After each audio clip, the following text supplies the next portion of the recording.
Here's the library. Again, we'll talk about OneSearch another day. We're going to talk about the library databases. Let's go ahead and get in here. Okay, if you remember, we've talked about how this one is a great place to find informational articles. This is too. Opposing Viewpoints has all kinds of different stuff. They have informational articles, they have opinionated articles, but we've talked about these already, right? And so now what I want to talk about is this one here, Academic Search Complete. That's where we're going to find a lot of great academic journal articles. As you can see, Ask a Librarian just popped up here. They are great resources to go to if you need help finding a source or you have a question about something you found. It's available 24/7. The benefits of using this are discussed in one of the pages of that. I think it's the week 12 module. Okay, here we go. Academic Search Complete. All right, now that we're in here, I know this looks kind of cluttered. Just ignore all this stuff. Okay, type your topic keywords in here. So, for example, lots of people, we got a fair number of people that are in one of the social media groups. Don't worry, I didn't forget about the subtopic. We'll get that in there in a minute. This select a field thing is tricky. Experiment with using either subject terms or author supplied keywords. I would not leave it blank. I've not gotten good results in the past when I've done that. So experiment with either selecting this or that. Okay, so we're going to hit search. And of course, there's over 3,000 articles. This is too many to go through. So I'm going to show you how to apply limiters. These are over here on the left-hand side. We're going to tell it only show us the ones that are from peer-reviewed academic journals. That's going to get rid of some stuff that won't work, right? Some things that might be interesting but would not count as academic journal articles for the annotated bibliography. We're also going to change the publication date because something from 1996 is too old. Remember, you should be thinking about CRAP testing, which includes currency. I guess I'll be pausing this to plug in the PC.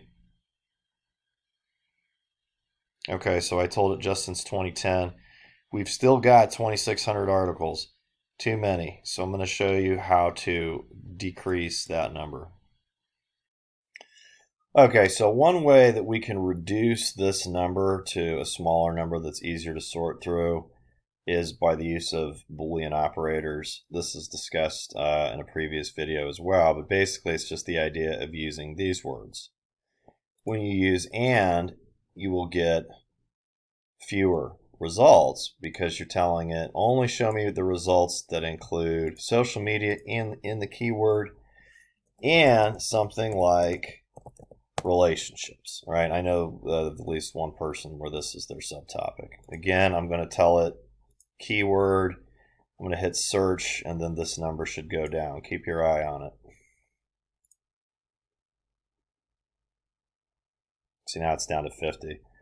This is much easier to sort through, to look at the things that are relevant. The titles, obviously, you can look at and decide if this is something that connects to your subtopic. Remember, you're looking for data here. You're looking for studies, numbers that relate to your subtopic that you can comment on. And indeed, that's one of the many things that the authors of the journal articles do is they say, here's what we studied, here's what we found, here's what we think that it means. Okay, now of course, if I put or in here, I'm going to get a great many more results, you see, right? Because I'm telling it, show me any article that has this or this, right? But if it's and, now it's very focused. It's not just things about social media, it's things about social media and relationships. You have to be careful because if you get too specific, right, then it'll go down to none. right? So when that happens to you, you could try a different word.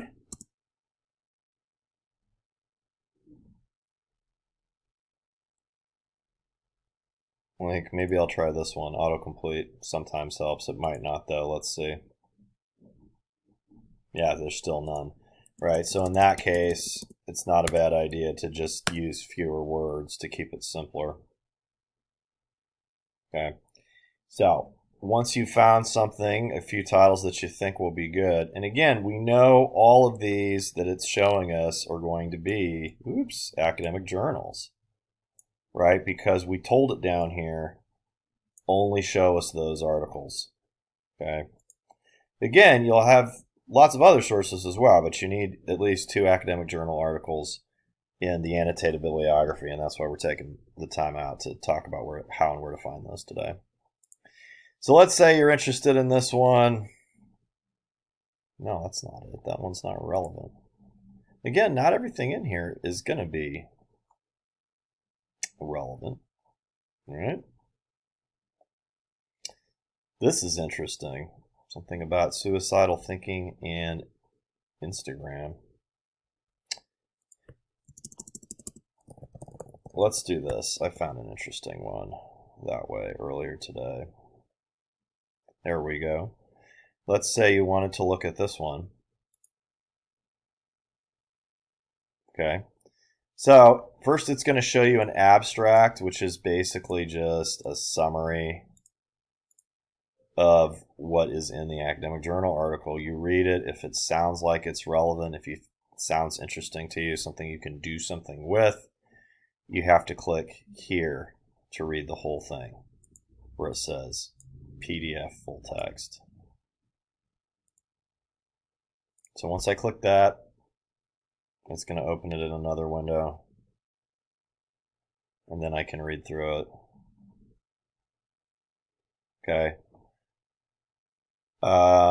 Like it says in those previous modules, these are dense articles. Sometimes you don't have to read the whole thing.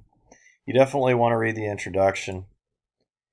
You don't necessarily need to read about the methods. This basically just tells you how they did the research. As long as you trust them to have done it properly, you can probably skip over this and instead look at the findings, right? And look at what they think about the findings, right? That's where it gets really interesting. Tables like this are helpful. It's like a visual way to see the things that they found. Okay, might offer things that you can comment on in the final paper. You definitely want to read the conclusion. That's where the researchers are going to weigh on what they think this data means. As you'll see, of course, they're not going to make arguments about this. They're not going to try to convince you of anything. They're just going to try to effort to interpret it. Very similar to what you will be doing in the very last paper of the semester, which is called a data commentary. Anyhow, you can print it out here if you want. You can download it if you want. You can save the permalink to get to it from somewhere else, or you can email it to yourself. That's it for this edition of the webcam. So hopefully you have found this helpful and you can use these tools, including the library database and the Boolean operators, to find an academic journal article, to find 2 actually, to include in your annotated bibliography. Remember, if you have questions about this video or anything else really, go ahead and go to the discussion page and post your questions right here. I've already gotten some great questions that I've answered in a way that hopefully will benefit everybody in the class. So again, that's the best place to ask questions. But of course, if you want to message me, if you'd rather ask privately, don't worry, your access won't be denied because you're not just a sample student, you're a real student. So you're welcome to send me messages via the inbox as well. Thanks for listening. Bye.